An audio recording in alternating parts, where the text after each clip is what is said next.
Hey there guys, welcome back to Radiant Mythology 2. I'm still Dreamsword, and today I'm joined by, well, you know, why don't you guys introduce yourselves? Hi. Greetings. That's not introducing yourselves, that's just saying hello. Try again. I am. Okay. Konnichiwa. I'm joined by Ryan and Nico. Anyway, today, this first mission has to do with Gar. He's recruiting us to help him get supplies for his village, which is under siege right now. Or rather, under a crisis. I don't know if under siege is the proper term. However, here he's pouring his heart out to you that he's actually wondering if he could even face his people with all the stuff that's going on in the world right now with, you know, the wars on the horizon and the negative energy everywhere, you know. And so he's basically just kind of having a sort of internal crisis and wondering what he should do in a time like this.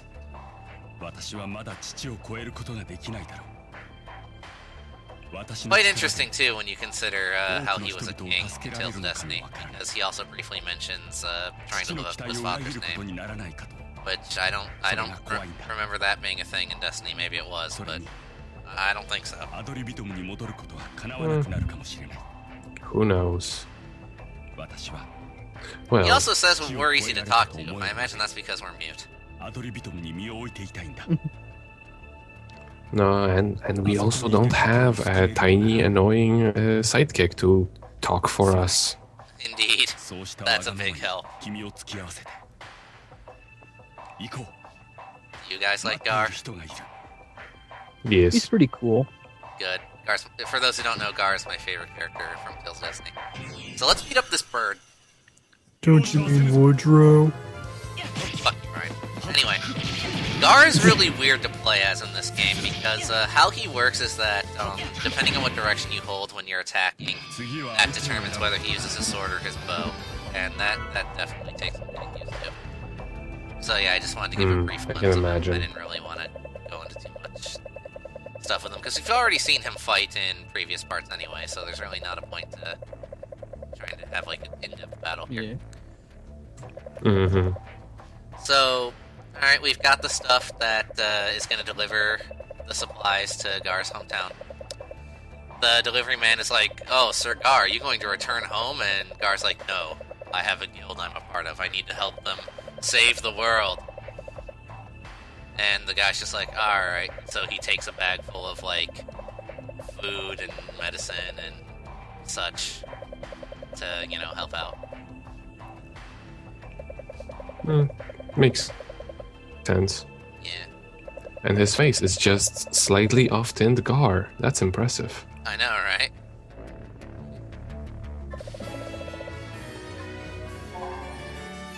And yeah, so, quest done. He's like, "Thank you for helping me. You truly are the descender." And I'm like, "Yeah, no." Please descend on me.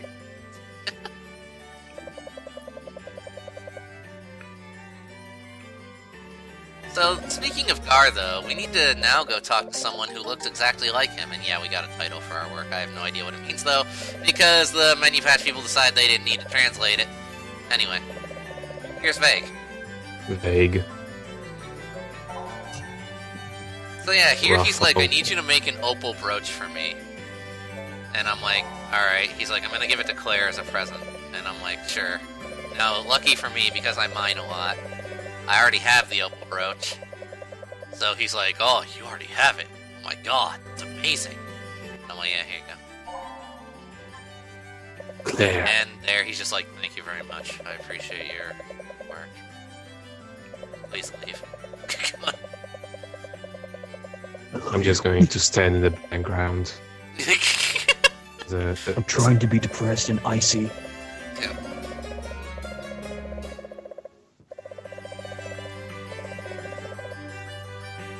Five flames. And we have more drama between Luke and Ash. aka Ryan's favorite thing ever. So, Luke asks Ash if he wants to see his parents. I like Ash, at least. Yeah. And Ash is like, oh, your parents, huh? They're not my parents then? And Luke's like, oh, sorry, poor wording. But you get my point, dude. And Ash is like, I'm only going to return whenever I kill you and reclaim my title as king. Or prince, whatever fucking royal position we're in. I don't even know in this game. And Luke's like, yeah, you're a real leader. You should be a lot. It doesn't should mean be the anymore. royal head. And then Ash, you know, of course, gets all mad about it. And he's like, you'll never understand what it's like. What it's like to have your birthright taken away from you by mere seconds. And, you know, it's basically one giant parallel to Abyss.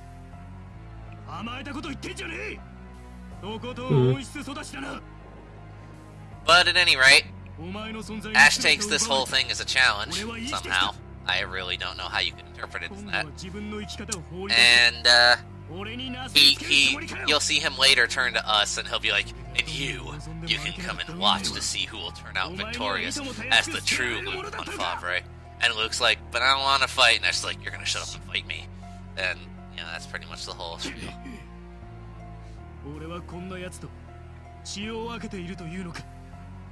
That said, though, we're not gonna do that fight with Ash for a good while, because, it's pretty fucking hard, as I discovered off screen. So, yeah, not happening for a little bit. But I will record it and upload it. It'll happen.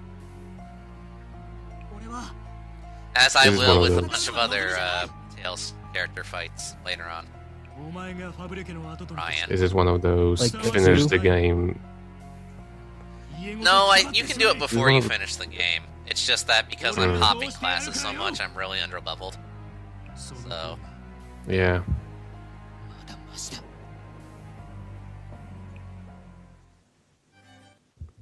alright, so now for the official business of this episode.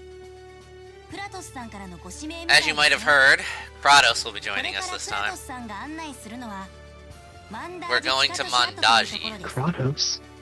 which is this ruined town, and we have to install the Luthen Right we got earlier, so that way we can help the World Tree recover. I don't know how that's supposed to help it, but sure. Smart people said it would, so it has to. Right? So yeah, Kratos joined our party, and you're allowed to take up to 2 other people. You guys want to guess who I took? Zealous, Lloyd. Hell no.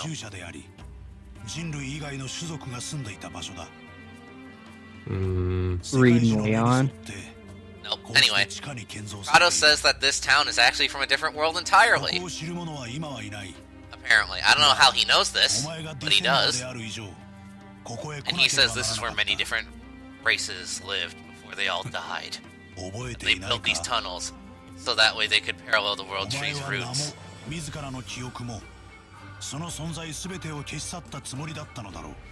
that's And pretty Kratos is like, convenient. but you're the Descender, so you should know all this shit, right? Now, we have 2 answers here we can do. We have asking him, should I know this? Or, I'm not understanding a thing you're saying.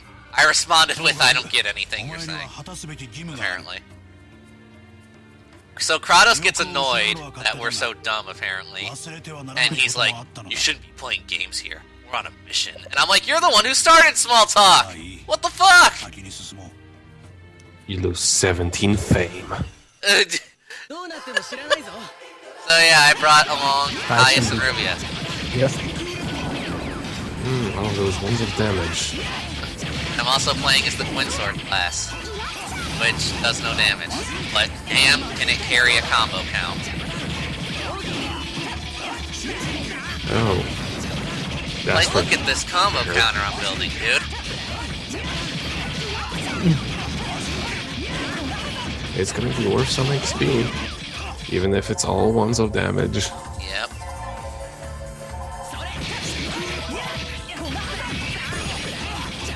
And the combo has not docked. It's not gonna end.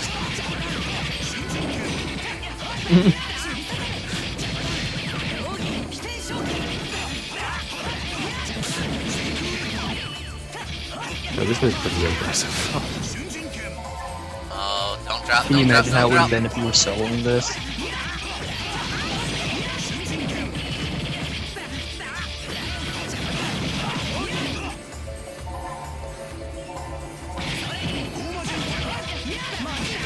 I do like how there doesn't seem to be any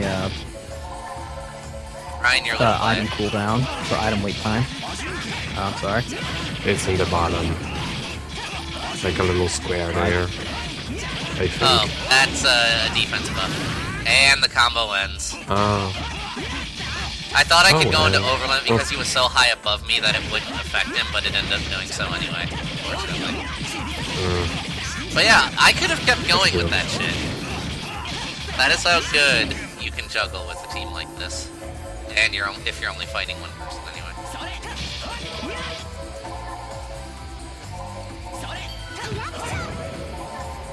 But Rubia is really doing the most damage here. because magic, that's why. Yeah, also the Treant,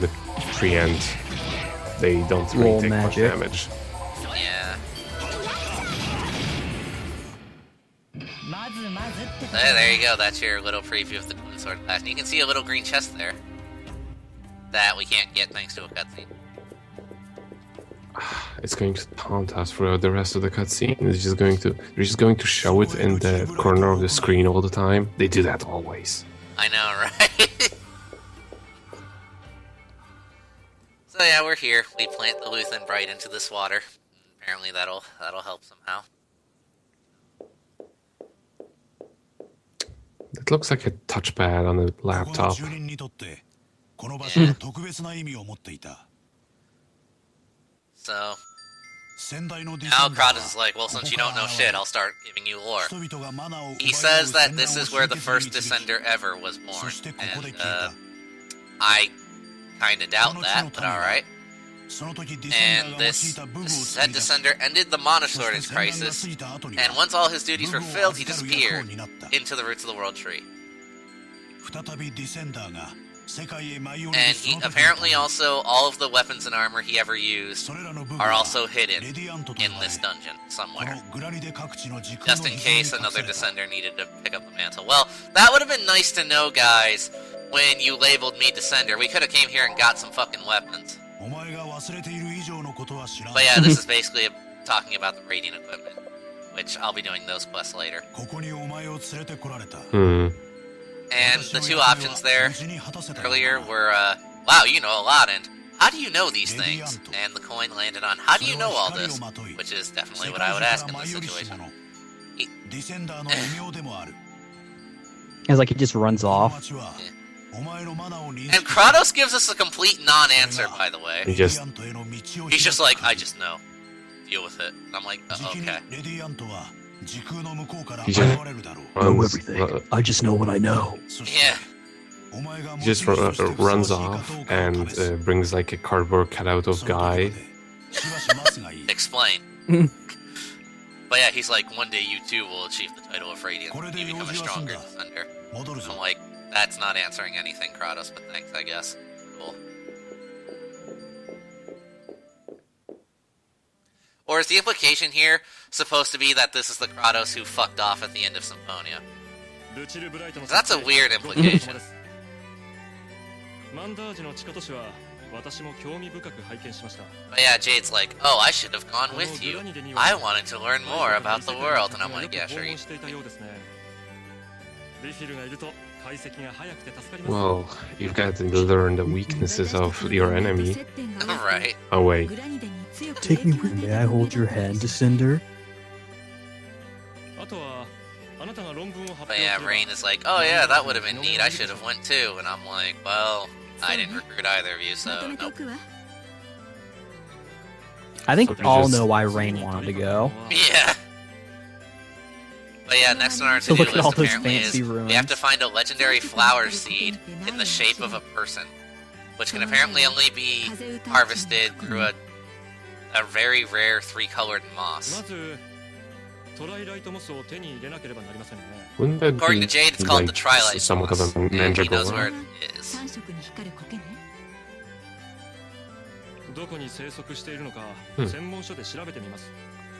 And so Rain That then sounds like is a like, hey, description of a mandragora. there's a certain flower that imitates people, so maybe you should investigate that later. So we're like, okay. Sorry, I cut you off. What'd you say, Nico? That sounds almost like a description of a mandragora. I Is know, what I right? wanted to say. you know, it's a seed. And And look where we are! Best character. Fuck you, Ryan. This is more Kanono Just sulking. I bet imagine. you're not sick of this by now.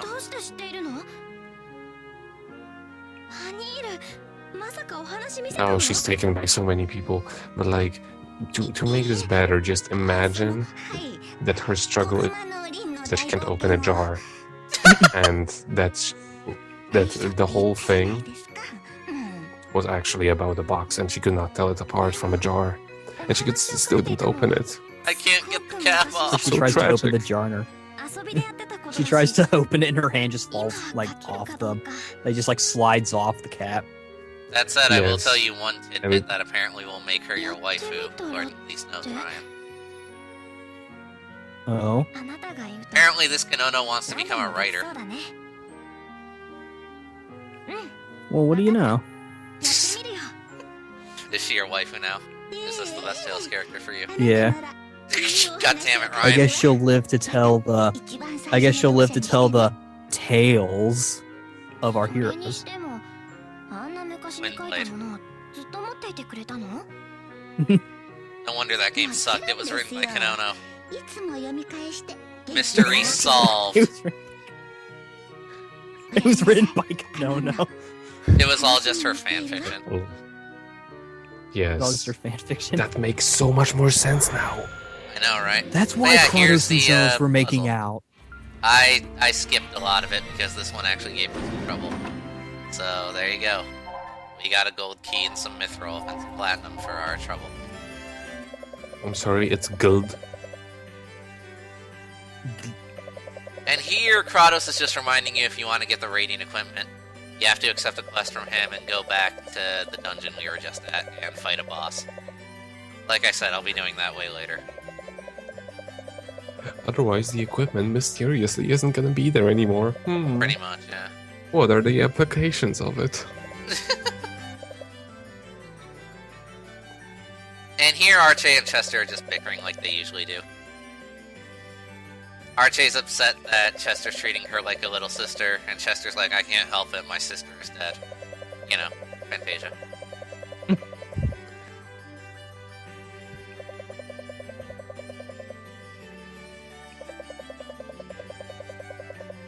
But yeah, by the way, that's something you always want to do before and after every mission, is go around the ship and talk to literally everybody. So that way you can get, like, skits and missions and shit. And fame. And here, this is just a Here we gag go. skit about Rain going into ruin mode when talking about all the ruins you've been visiting lately. And Genus, you know, sighing about it. Typical Symphonia stuff. Mm-hmm. And this quest can go fuck itself. This is a quest where this cutscene is basically Neil asking you, can you make me a bunch of salads? And Kanono says, I'll find some for you later. And by I'll find you some, what she really means is, I'll make the Descender do it for me. So I said, no, sure fuck as that. hell. So yeah, that's Because we sure this as hell episode. don't I hope have you all more had a good important time, things. and